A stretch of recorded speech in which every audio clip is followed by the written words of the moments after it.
Good morning everyone, thank you very much for joining us on today's episode of True Potential's Morning Markets. In today's video we'd like to review the UK retail sales data.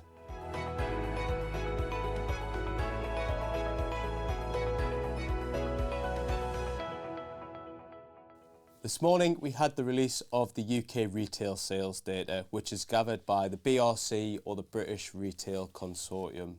Now, what that data showed was that retail sales in the UK rose by 3.2%, higher than last month's reading of 1% and much higher than what the market had been expecting the number to be, which was 1.8%. Now, the reason that this number was better than expected has been driven by two main components.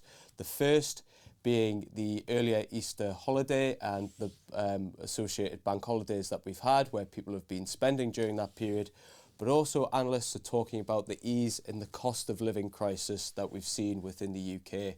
And that really talks to the theme of inflation divergence that we're seeing between the US, where inflation is remaining sticky, but over here in Europe and the UK, rate of inflation is continuing to fall. Now, if we look at things like real wages in the UK, which is where we're looking at wages minus the current rate of inflation, we're seeing that number move higher and become positive. So that number's been positive since October, and at the minute it's at 0.7%. So consumers have more disposable income in their back pockets, which allows them to go spend and feeds into data series like the retail sales.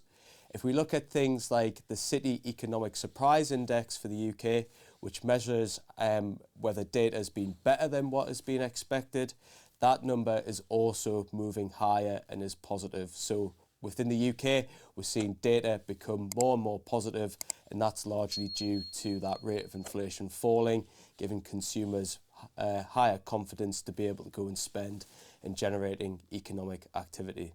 So thank you for watching today's video, and we'll catch you in tomorrow's episode.